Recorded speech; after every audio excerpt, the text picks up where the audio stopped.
I like to kind of take it kind of to the operational conversation is how many steps between me getting off of the rig and actually starting to affect change on the scene am I going to have to take? So what's that number, right? So you step off the rig, you have to do a bit of a size up. You're going to have to do some initial stabilization and maybe pick out if you have to do some more complicated stabilization. So there's a couple steps right there that might take up some time. Now, the way we kind of run it is the driver of the rescue is logistics, right? So he's pulling off stabilization equipment while we get set up, but we have the luxury of 4-man rescues. So I have hands to do work. If you have less than that, it gets way more complicated because everybody has to do a little bit more work.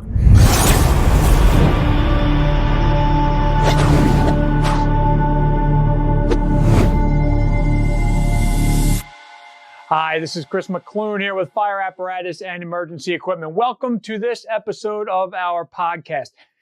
Today's episode, I have Alex Moody with me today. We're going to talk about equipping rescues, but also how equipping rescues will impact their design.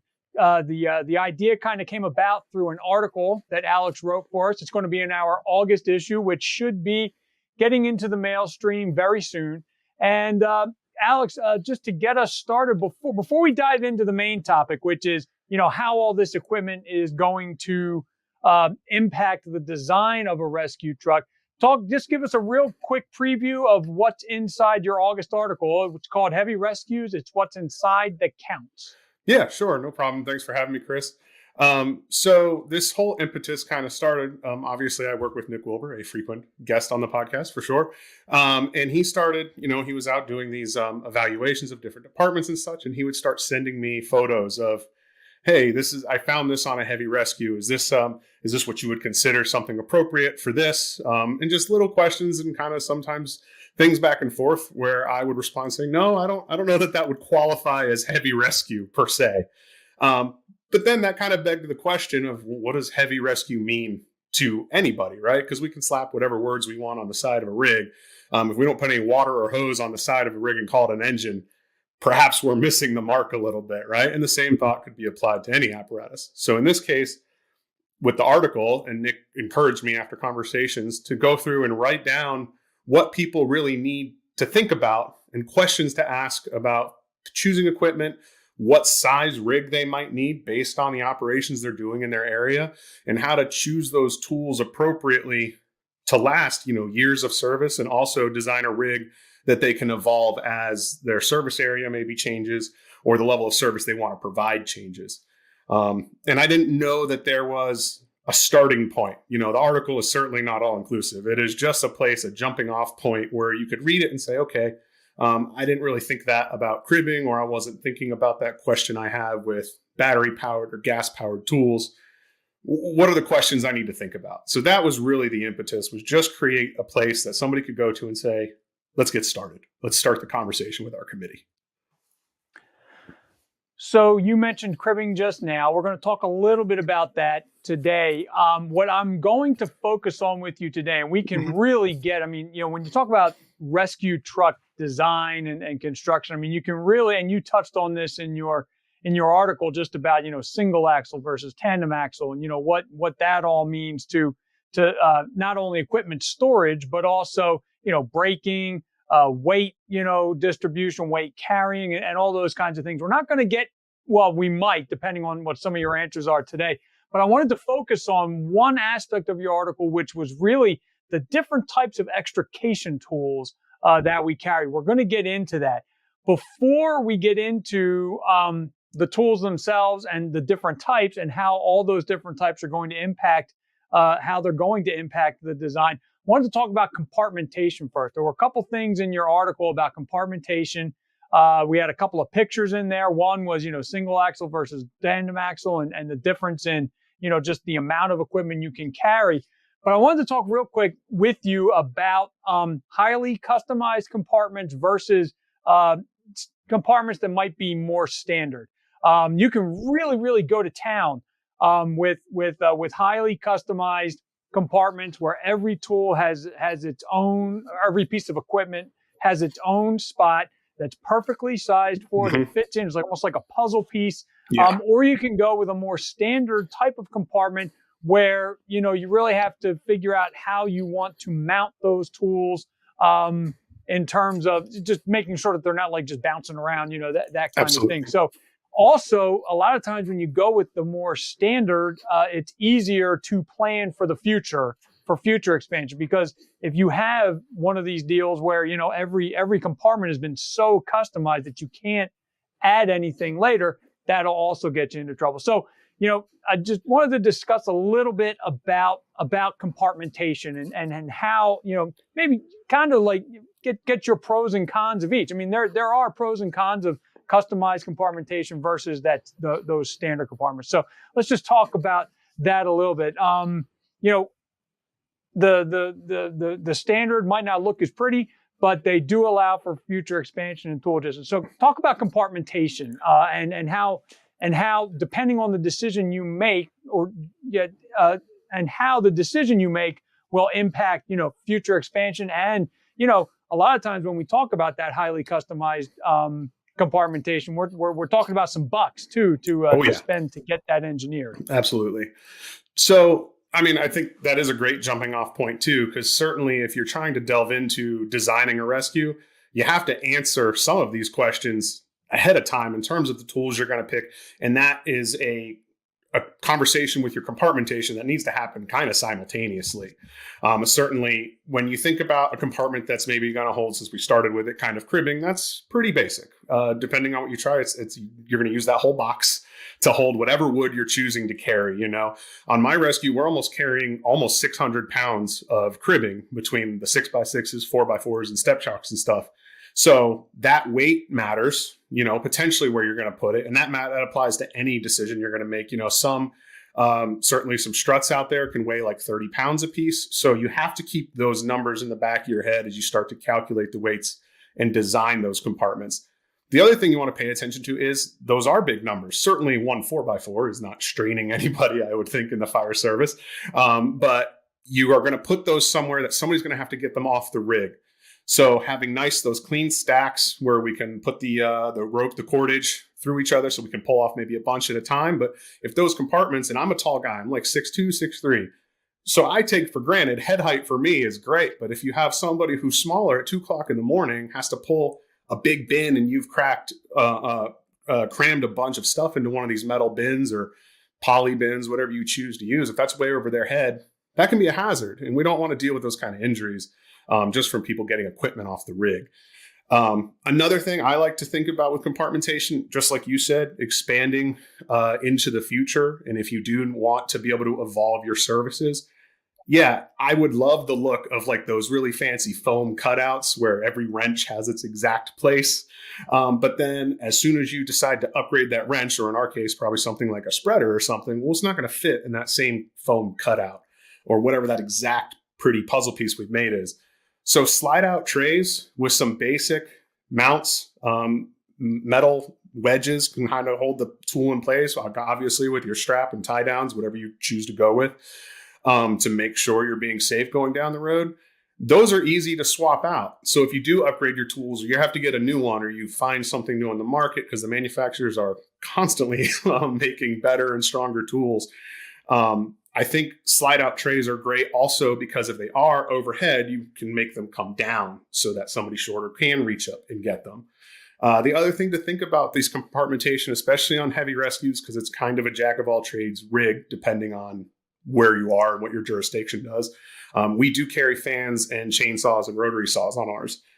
So we try to put all of that stuff, I kind of call it the truck compartment when I'm teaching new people about the rig, but I try to put all those things together because chances are I'm grabbing those together. Same with your extrication tools and your cribbing. The benefit now with compartmentation, and we'll kind of dig deeper into this in a little bit. If you get away from hard-lined hydraulic tools, certainly the tools that most of us were raised on, and you get into the battery-powered ones, now you're less attached to certain compartments. And we can go through some of those conversations committees have at some point. But certainly safety, making sure people can grab things and put like tools or similarly used tools together in the compartments so that way you can adjust. It's funny you brought up the height thing. I have the same thing. I'm 6'4", Mhm. and I always forget that, that other people cannot reach, the things Yeah. the things that I can reach. And particularly when you get into what you're going to put over the wheels Yes. in the back, especially, if you don't have the tilt down. Mhm. And something else with the tilt downs is, you got to make sure that whatever's in the tilt down is secured somehow, so Absolutely. that if it's a little heavy, it doesn't roll into your fingers as you're Yes. pulling that down. But we just ran into that not too long ago, where we added to our strut complement, and we needed to find a spot, and it worked out over the wheel well. But initially, I was like, whoa, slow down, because Mhm. that wheel well is about here for Yeah. me, Absolutely. not for all our guys though. Yeah. And we're not all 6'4", so that's a funny one. I wanted to talk a little bit more about cribbing, though, Okay. because you touched on it real quick, and this might get a little bit into the overall goal, the overall mission of that rescue apparatus. Is a more vehicle stabilization, or I'm sorry, vehicle rescue versus getting really into the technical stuff. Mhm. But when we talk about cribbing, there are different types. There's a million different ways to store it, but it takes up a lot of room. Yes. Depending on depending on how you want to store it. And the one thing, and this will be, I'd be interested in hearing what you have to say about this. We've always for many years we were putting the webbing at the end of it for handles, Yes. but you can't stack them. Yeah. You know what I mean? So I'm Mhm. curious about what you came up for that. But anyways, so just talk about cribbing. In your article, you get into a little bit about the different types. There are, depending on how much you want to carry, weight restrictions, but also not restrictions, but weight implications. But Mhm. also, depending on the type you choose, there are weight implications there too. So talk about cribbing and the different ways it will impact a rig's design when we think about compartmentation and the location of the compartment and stuff like that, and the weight. Mhm. So Sorry, that was a mouthful. I apologize. No, you're good. You're good. So our cribbing, we did put them in those compartments over the wheel wells because we have a little jig. We drill a couple holes and we put cordage in each end, and then we can kind of reeve them through so you can pull out a whole stack. That was the method we went with, just because it does make it easier on your firefighter to grab that out and grab a whole bunch with them, and a couple guys can almost empty that compartment in 2 passes, maybe. I do think the best way to lay out a cribbing compartment, once you've picked what you want, and in the article, I kind of go into the pros and cons of like a poly synthetic style cribbing versus wood. I'll make no secret of it. I'm biased. I like wood. Mostly it's cheap. So if you run out or it's consumable, it breaks or something happens, we can go get it. And the fine folks at FEMA have done a great job. I'm sure everyone listening to this has seen that chart with all the cribbing capacities and per contact point and everything. So that's a nice, repeatable way we can assume we know how strong wood is. Now, granted, I also call out all that wood is based on averages. And certainly we're buying our wood from the nearest big box store that we can get it from. So there's really no quality control, right? That's kind of a con of wood, if you will. We're basing all these numbers on averages, but a lot of testing done by FEMA. So those are comfortable numbers for us to operate within. The poly ones are also super repeatable. And the common story you hear there is, well, you don't hear, it doesn't make noise, it doesn't crush, like you don't know when it's going to fail. I would hope that most people that are operating on heavy rescues are sizing up their incidents appropriately and making decisions with their cribbing and whatever maybe they're choosing to lift or stabilize with that will keep that from being a problem for them. That being said, it's a choice to make, and those numbers are out there, and that's a choice to make. But you'll be able to take those weights, and my advice is take some tape, go out on the bay floor, tape out a box, and stack your cribbing complement right on the floor. This is the easiest one because you're just using building blocks like when you were a kid.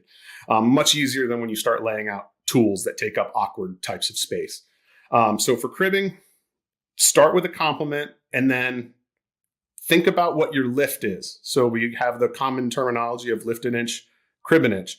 What are you using to lift? If you are still using bottle jacks, which are super reliable pieces of equipment and can lift a whole bunch of weight for a very small footprint, if you're using that, you're going to need more cribbing because you're going to be building that crib tower up to maybe put your bottle jack on, plus using cribbing to try and capture your lift.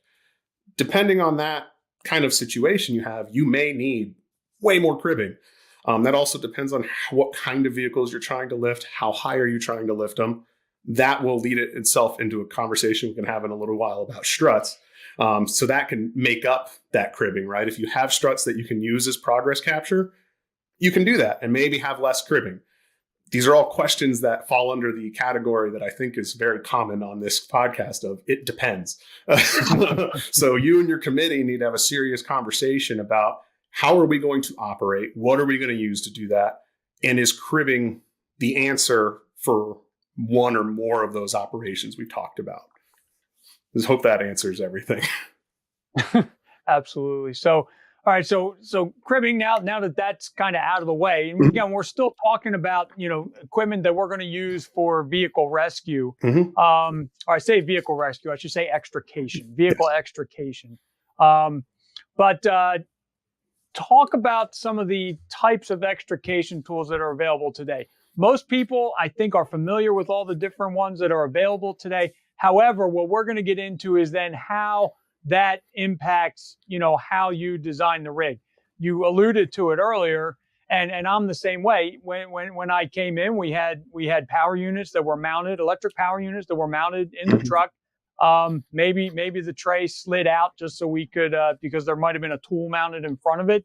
But then, we had the reels that were inside the compartment, and you were limited operationally. We're going to talk a little bit about operations too.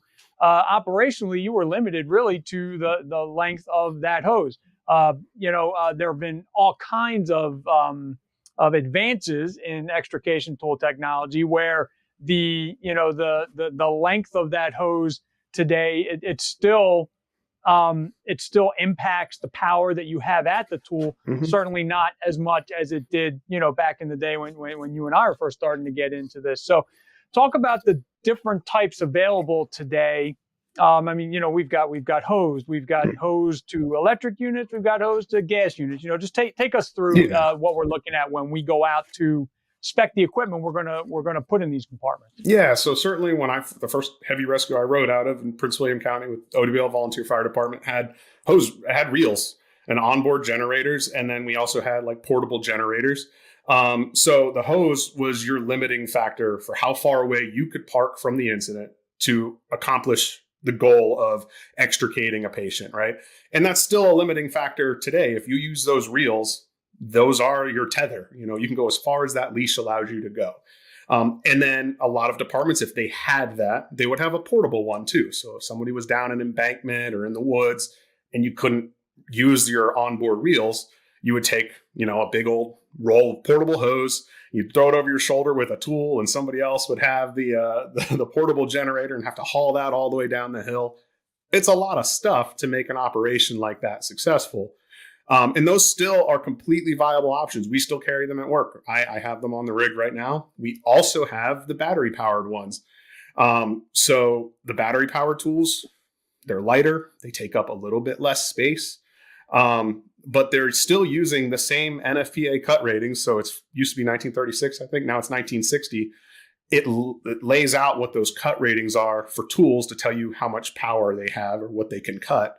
I highly recommend everyone go look at that because those ratings are weird. It's like A through F, 1 through 9, and each letter corresponds to a different type of material, and each number responds to how thick or the diameter of that material it can cut. Those are good things for your committee to go look at and determine what are the forces we want to be able to exert on an extrication scene. How much power do we want? Most people want as much power as they can get. And it used to be the thought that, okay, between battery powered tools and I'll call them hard-lined hydraulic tools, that there would be a disparity in those power levels. But now with those NFPA cut ratings that have existed for a while, you can go through and look exactly what tool you're buying and what it's capable of doing. The advantage with the hydraulic system is that you don't have batteries that you have to charge and make sure you're charging. And those are questions that you'll have to answer too with NFPA. How are you charging those batteries? Are you leaving them in your station and just charging them there and putting them on the rig? Or do you have a rig that's capable of charging those rigs? Certainly as you spec things moving forward, you're gonna have to make sure you can charge those batteries if the chargers are on there. So those are like the two issues: is one has a tether and a leash with how far you can operate, and one has batteries that you have to deal with and acknowledge the obstacle of charging those. I'm sorry, what was the other part of your question, Chris? Well, you pretty much hit on the two, major differences there, but also we've also got, you mentioned the gas powered units that you might take down the hill. You've also got battery powered units that are just battery powered versions of the gas unit. So you're still connected via a hose. Yes. But but it's a lot quieter. You don't have the exhaust. And then of course, like you said, we have the battery powered tools that are, that the battery is on the tool. One thing we didn't really get into, and that's just how smart these tools are getting as well. We've got some now that are using telemetry to communicate back. I mean, they're telling you when the blade was tweaked just a little bit, but enough that you need to replace the blade, which nobody really wants to hear. No, certainly at FDIC, I did see that technology. Everything's getting smart now. The smart technology is there. So, I mean, and if you have a service plan, that's something to consider too. Like whatever manufacturer you go with, we'll be able to call you and tell you, hey, this spreader on your rig is malfunctioning. It's not working right. Yep. And some of those things too, it used to be, if you take your hydraulic hardline cutter and you start cutting, and you're sitting there for a little while and you kind of hear, the different stages going on. You're like, all right, well, it's not cutting. What do I do now? And you don't have an indication. Some of these smart tools will literally light up and tell you, we've reached maximum pressure. You're not going to cut this thing. You need to come up with a plan B. So, from a user and training position, that's great for your newer people that you're trying to teach. So we talked about the different types of tools, and these tools, depending on what you go with, are going to impact how you lay out that rescue and the compartment that you have. For example, if you do go with the reels, which of course there's nothing wrong with that, you do lose a little bit of storage above. Absolutely. If you go with the gas powered units, you have to have a space for the one or two or however many you're going to carry, which consumes space. But then you also, will need to carry, the cans with the gas, and all that. So there are a lot of different things. So now that we've talked about the different types of extrication equipment available, going through each type, talk about the impact they're going to have on the apparatus design. Okay. So I'll use my rig as an example. So when we bought the current Rescue 1 and 2 in Arlington, we were still having trust issues with hardline hydraulics and batteries. We were still kind of early on in that decision, especially with how early you have to design a rig, right? So we do have on the driver side, I have 2 traditional hardline hose reels with a cutter, a spreader. We also have a mass transit cutter. We do have metros and buses and such like that in our jurisdiction. But we have basically a hardline hydraulic tool side of the rig. The exact opposite compartment, and these are both the far rear compartments, driver and officer side. The officer side has battery powered tools. And in that compartment, I have 7 spare batteries, 6 on chargers, and then I have 6 other hydraulic extrication tools between spreaders, cutters, and a few combi tools. So just alone on both sides of our rig, you can see how much room. So if I go to the traditional side, we'll call with the hard lined hoses and stuff, those hoses are each, the reels with the motors are like 20 inches wide roughly. And then they're taking up an entire full depth 2 feet compartment. And so that whole top, like you mentioned, is fully involved in hose reel storage. And then we do have a portable generator in there, plus the onboard generator. So that's taking up a whole other side of that compartment. And we're holding 3 more tools. There's a few little couple lifting options we have on that side. But for the most part, that compartment is designed to power 3 hardline hydraulic tools. And that whole compartment is doing that with a few small exceptions. Whereas on the other side, I already mentioned, we're holding 6 tools. So 6 tools on slide out trays that are nice and low. They're lighter. They're easier for everyone to grab. The batteries are being charged in there. So if they need a new battery, they just go get it from that compartment. I can honestly say that the hardline side of our rig rarely gets opened. That's just not the side after using it and gaining some trust and training that people have moved over. Because obviously our committee, we have a widespread, like many departments now. You have very senior guys and very young guys. So that's where that conversation, you're going to encounter this on a committee, folks. 100%, you're going to have people that are not willing to trust the newer technology. And that's fair. If you haven't trained on it and you haven't tested on it, why would you change a very proven, reliable technology such as hard-lined hydraulic hoses? We know how that works. We can see it. So just between those compartments, those are the best example I can give of how much space you're going to have to devote to having just a modicum of extrication capability.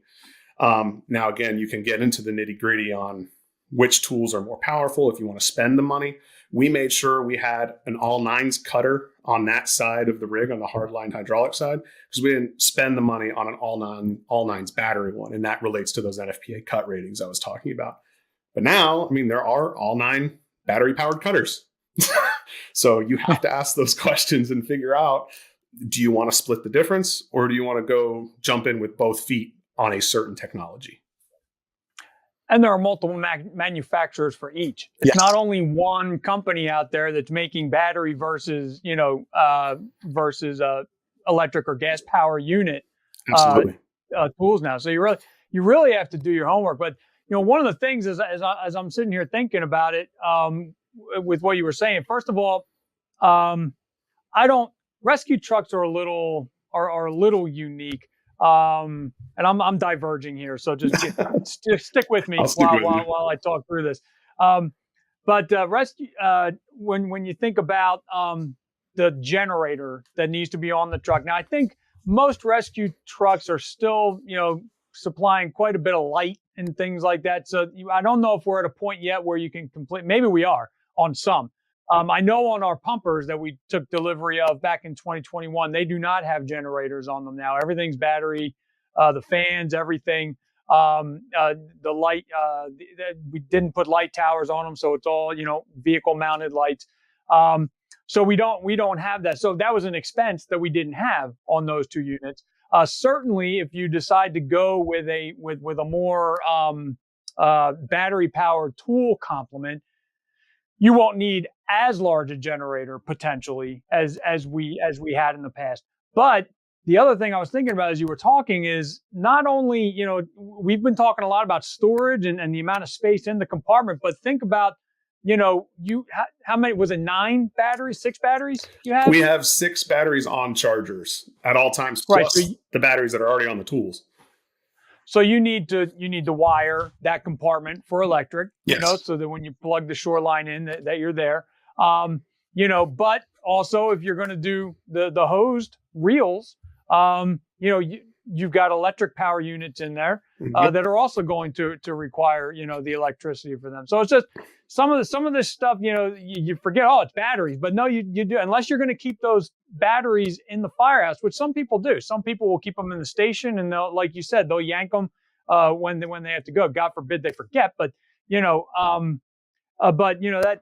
how they operate. And I think some of that started actually back when for me, I don't know, you'll have to, I don't know if you went through the same thing, but when we first started using, battery drills, battery saws, sawzalls, stuff like that, we were finding that we were burning out. This is back in the day. This is NICAD, but we were burning out the batteries all the time because we'd unplug the truck, go, come back, plug it back in. They had a memory after a while, and so that's when I think first started taking them off the truck and keeping them in the back. Now with our newer stuff, it's all back on the truck again because the battery technology has changed, and I think that plays into what you were talking about with that faith that we had in batteries, 15, 20 years ago.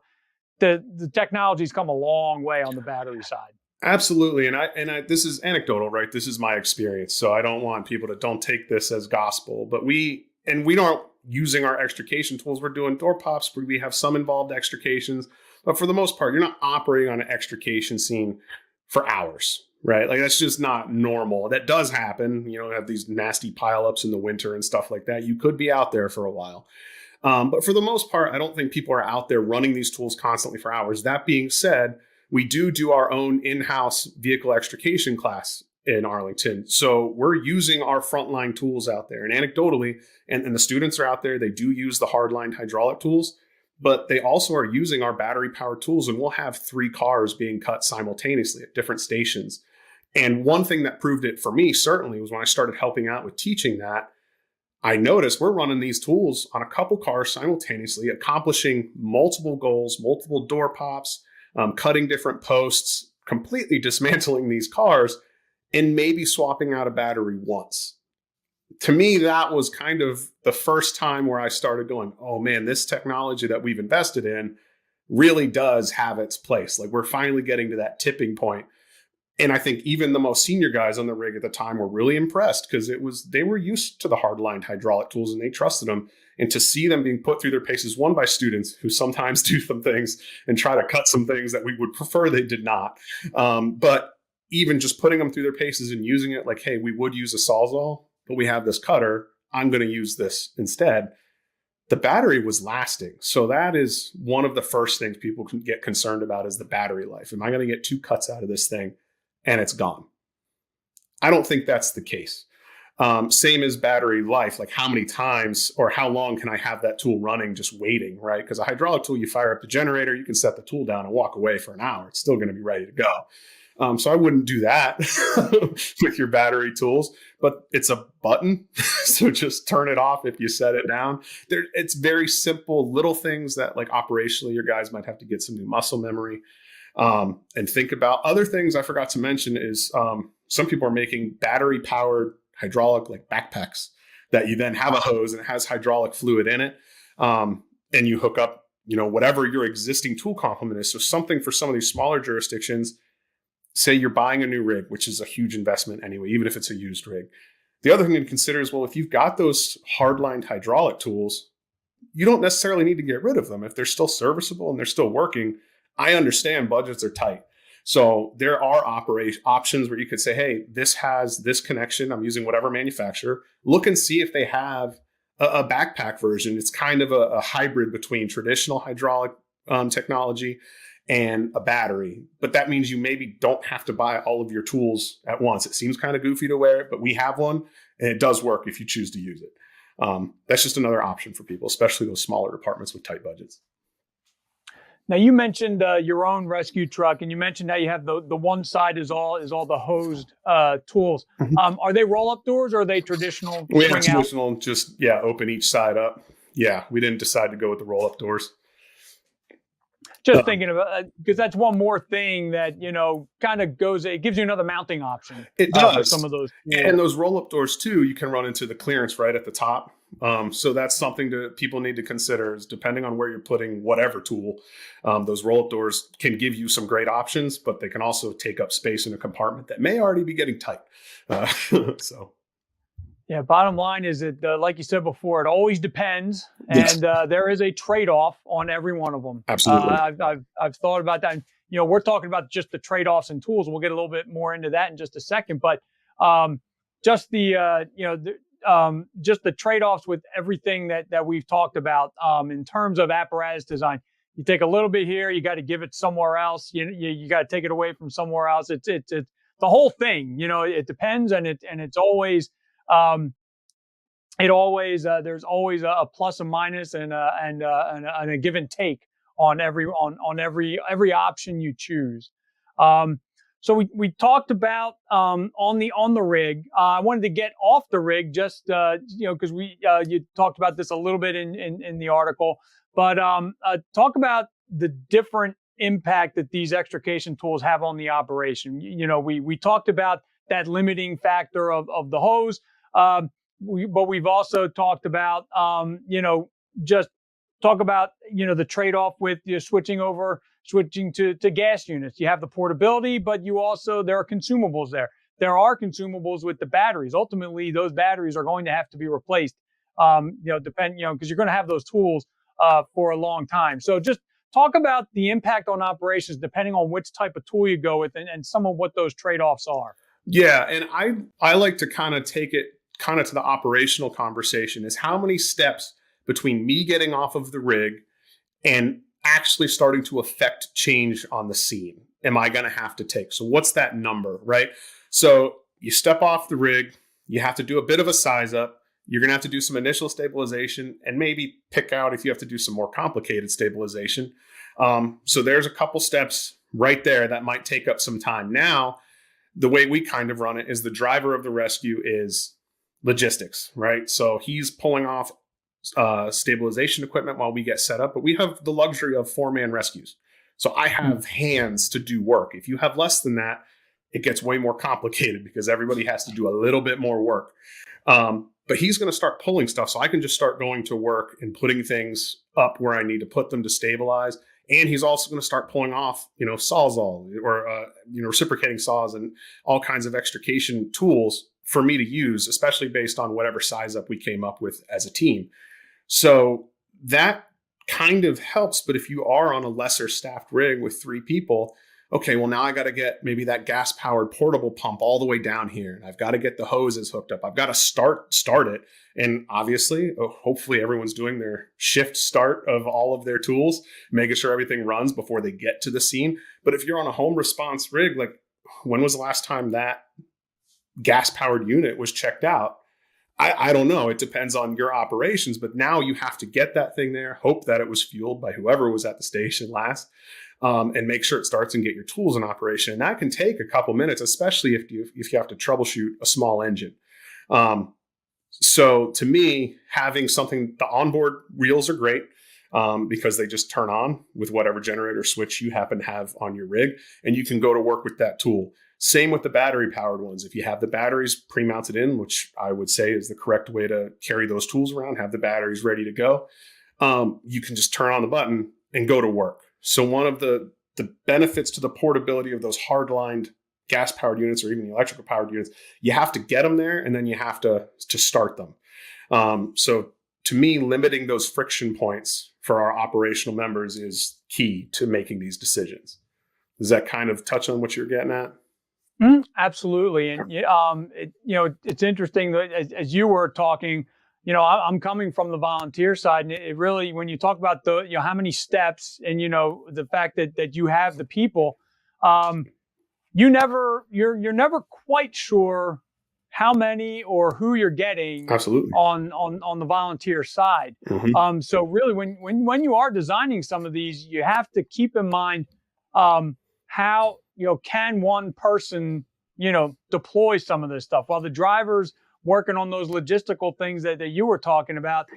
Can someone else deploy these on their own and get things started? Maybe while you're waiting for, some places it could be, the ladder companies coming with a couple of tools, or maybe, for us, I mean, most of the time, when we get rescues in our local, but we get, because we're covering the whole township for vehicle extrication, we go to a lot of other places as well. Yeah. So we're going to have probably an engine there already, before we get there. And those guys, but again, you just never know. So you really have to, laying them out, you really do have to think about, the people that you may not have. Almost, you have to plan for like that limited staffing.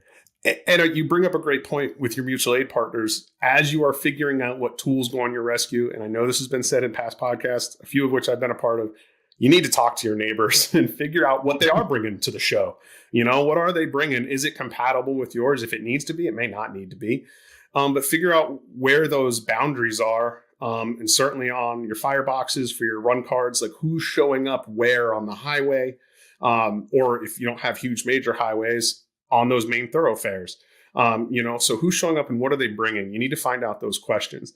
I know of some smaller departments along the 81 corridor here where a neighboring jurisdiction is bringing a big heavy wrecker. Like they have a wrecker coming. So when it comes to heavy vehicle rescue, any of those commercial sized vehicles that are, upwards of 40, 50, 60,000 pounds, that wrecker that's the best solution. That's going to solve almost all of your problems in terms of any kind of lifting, potentially stabilization. So the priority for some of those neighboring jurisdictions isn't necessarily to be able to affect this huge, heavy rescue lift, but can we stop the crush on our patient? And that kind of leans into the strut conversation, but even cribbing. Can we get enough material in place to stop our patient from being impacted until that other resource can come? And it may not be a heavy wrecker. Maybe you have a heavy rescue a couple jurisdictions away, and you're like, I just need enough equipment to maybe do a door pop and pull that kind of stuff off. But certainly, and one we didn't talk on too much with the rescue engine topic is, can I stabilize this incident until my neighbor department gets here? And stopping the crush is a big one when you start talking about the differences between passenger vehicle, and I go into this in the article a little bit, passenger vehicle and heavy commercial vehicle. A lot of departments, certainly your first level of vehicle extrication training is going to be those consumer level, homeowner type vehicles. Maybe 10,000 pounds to 20, depending on what people are buying where you live, if they're buying huge, big trucks. But certainly your cars and sedans and stuff like that, you're looking 5,000 less. It's not a ton of money. As soon as we graduate into those commercial level vehicles, it is an entirely different discipline. And I've been lucky enough to learn from some excellent instructors on how you should differentiate those two disciplines and really take that heavy stuff seriously. And certainly for the volunteer side of things, that can be difficult to say, here's my limits. Here's where the level of training I can get my people to. Here's the equipment that I can carry. And this is how I can best affect change. And sometimes the best way you can affect change is stabilizing until somebody with a more capable unit or higher level training can come help with those things. Sorry, I know that was a bit of a tangent, but no, that's no problem at all. Getting back to the compartmentation, I'm just curious. You've got yours, but you were at FDIC this year. I'm sure you make it to some of the other shows, and I'm sure you run probably with some other rescue companies. Have you seen any interesting compartmentation for these tools and any unique deployments? I loved it, and I think you might have talked about this on another podcast, but I loved at FDIC the amount of tools that were on the rig for all those rigs, and that made it great. I saw the use of some great transverse compartments where you could use the entire width of the rig to pull out a big slide out, and they had all of their struts and anything they needed for those struts in one spot. And it came out so that you're not trying to dig. And again, we're tall, so we're fortunate. But whenever you have things that are inside of a compartment, and I'm reaching like people can see me, but if you have to reach in there and dig it out, these things are heavy. Even 30 pounds at an awkward angle is rough to deal with. But the more you can put these tools and heavy pieces of equipment on things that you can pull out to be in front of your members, I think that's a great thing to see. And I wish I could remember the unit that I looked at there at FDIC, but they had a lot of those trays and utilized the full space of their rig to be able to pull the equipment out, and you can see the whole thing. So you're not unstrapping it in front of you and having to feed it out of a tube or something. You pull it out, you unstrap it, lift it off, go to work. So seeing those tools mounted in a way that was clearly, they put their members first and how they're going to have to deal with it at 2:00 in the morning, worst case scenario. I thought that was an exceptional thing to see. And I think more people are getting into that. And that kind of goes back to your first question of, how custom do we make these compartments and how much space do we want to use? The thing to remember with all of those things, I love seeing those compartments that are have the different carousels and stuff to pull out your tools, but they take up so much space, and all they have is that carousel with a couple tools. That can be the right option if you're not carrying a ton of equipment, and that's just the best way for your members to be able to utilize that one compartment, especially if you're on a single axle rig, maybe. That might be the move. We're a multidisciplined unit at work, so we are carrying so much equipment that we can't afford to give up a ton of space just to a mounting solution. So that's why we like the slide out trays. So that kind of, as you make your decisions for people with compartmentation, is do your best to think about the mission of the vehicle in terms of, are you just vehicle extrication, which is fine. That's totally a valuable goal and mission to have for a rescue unit. Or are you multidisciplinary where you're carrying a bunch of truck style equipment, fans and saws, or are you doing tech rescue, or are you doing hazmat? Any of those things are going to have to make you get a little bit more, generalist with your mounting, right? You're not going to be able to have this super high speed compartment with just a few tools in it that looks really good and really easy to get off. You may have to combine a few different mission sets into a compartment. Couple things with that. First of all, like you just said, we've been talking about vehicle extrication this entire podcast. We've been focusing on the equipment that would be used for that.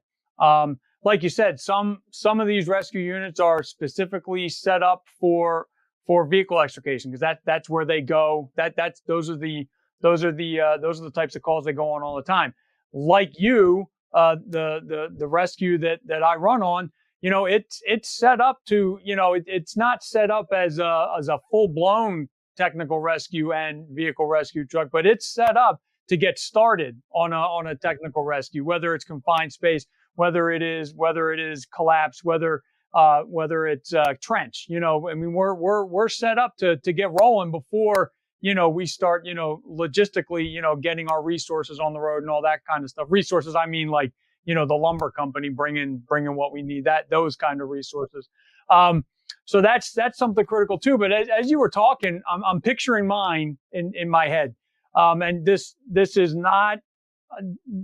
I just want to make sure, if anybody is watching from my fire company, I am not dogging our rescue truck. I'm just saying that this is something to consider. You mentioned those transverse compartments, and when we have those transverse compartments, we have a walk-in. We have a cab that seats 6, and then we have a bench in the back. No SCBA on in the back, but there's a bench in the back and a small tunnel, and we have some vehicle or water rescue dry suits hanging back there, and some of our other confined space equipment, things like not the tripod, but the helmets, the escape packs, things like that. Yeah, are all inside there. But if you do want those transverse, again, that's another trade-off. To get those true transverse compartments, you can't have as deep a walkthrough or walk in. Or you have to finally just say, no, you know what?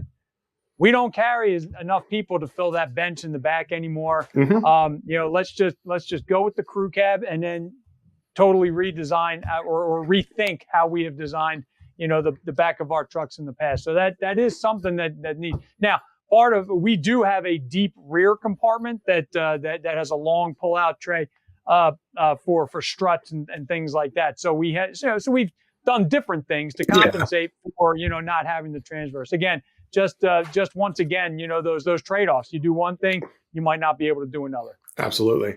And the other thing we're respecing our next generation here, and that you have to think about your suspension.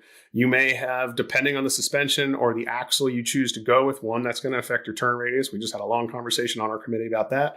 But certainly a different style of suspension may cause blistering into your compartments. So you may have the manufacturer, whoever you go with, may have to cut into your compartment space for whatever sort of chassis and design you're going with. So those are things to keep in mind too, is how much loose equipment are you really going to carry? And finding as close to the actual weights as you can is going to be necessary. I mean, fully necessary, imperative that you know what you're going to carry. And even us, we're weighing our rigs, and people should be weighing their rigs every year, right? And making sure that they know how much equipment they're carrying. Because if you don't do that, 5 years can go by and you've had a couple different iterations of your committee come in and throw some different tools on there and maybe not take stuff back off. So now you've got like a couple 1,000 pounds more of equipment. Depending where you put that, your axles can get overloaded. And that is like the worst thing we could ever have happen. We don't want overweight rigs. It's dangerous. So make sure you understand going into both speccing and buying new equipment that you're paying attention to those weights. That guys at work have seen me pull literally a scale out into the bay and start weighing things because I was curious and I wanted to have those numbers on hand so that when we do have these conversations, I can go through and say, hey, I know how much of these we carry and I know how much it weighs. So let's figure out where we're going to put it. So those conversations matter, and those start those now, because that research takes time, especially if you have a busy day and busy life going on. Standing in the bay all day weighing your equipment is pretty nerdy. All right. I get that. Well, you should be weighing the rig anyway every year. Yep. Yeah, absolutely. And we know people are not always doing that. So please, like, if you take anything from this podcast, go weigh your rig right now and see where it's at. Because you may be over, but you also may be underweight, and that can be a problem too. You may not need this style rig you think you do if you're not carrying that much equipment. So you might be able to, on your next generation, go and say, hey, we can drop down to a single axle. We can make a smaller rig that's maybe a little easier to drive for newer and younger drivers who are maybe intimidated by these huge, monstrous vehicles. You can get and this can happen with any rig, but certainly with rescues. I've seen very tight, compact rescues, and I've seen huge, giant rigs that can be difficult to drive and maneuver. And even for some of these smaller departments, if you're out there in rural areas, those backcountry roads are no joke. And your cramp angles and your departure, all those angles matter. So be very mindful of that when choosing how much equipment you're going to carry and how big of a rig you're willing to put into your bay for your members to drive around your area. Well, Alex, thank you very much for joining me here today. Before I let you go, though, just any general comments that you might have about extrication tool choice and apparatus design ramifications? I think, I kind of just touched on the design part, but certainly with the extrication tool and stabilization tool choice, all of these manufacturers are willing to come out and demo tools with you. So get them into your stations, get out into your area and test these things. Set up a day for your committee members or even your department, depending on how you're structured, just to come out there and use these things and figure out what's the right fit for your department. As you mentioned earlier, there's tons of manufacturers now for all of these options from stabilization to extrication. And you need to get hands-on and make an informed decision about that. And that's even a time where you can be nerdy and pull the scale out, see how much, each tool set weighs next to each other. And in combination with that of getting hands-on time before you make a decision, the training is imperative. And I kind of touched on this with your passenger vehicle, consumer level vehicle versus commercial vehicle. I like to call them two different disciplines. They're related, but one is very, very, you're dealing with exponentially larger weights and capacities that you need to play with. So training is king to all of these things we talked about is get out there and train and make sure your members are trained to the level that you're designing a rig to. A fancy rig in the station with the best equipment in the world doesn't do much unless your people are trained to use it. Perfect. Well, again, my thanks to you, Alex, for hanging out with me a little bit today. As we're sitting here, I'm thinking, okay, well, that's the next podcast Alex and I'll do. All right, well, there's another one. All right, well, there's an article I need them to write. So you let me know. We're not letting you off the hook too much here. So, but thank you very much for coming in and joining with me today. Should you have any topics, maybe based on what we talked about today, or any questions based on what we talked about today, let me know. I'm at chris.mcloone at clarionevents.com. If you'd like to see previous podcasts, some of them that Alex has been on, you can go to fireapparatusmagazine.com/podcast to view all of them. And of course, they're on most of your major podcast platforms, Spotify, iHeartRadio, Apple Podcasts. So take a look there, search for us there. So again, Alex, my thanks to you for joining me today. This has been Chris McLoone with Fire Apparatus and Emergency Equipment. Have a good one and stay safe. Thanks again, Alex. Thanks.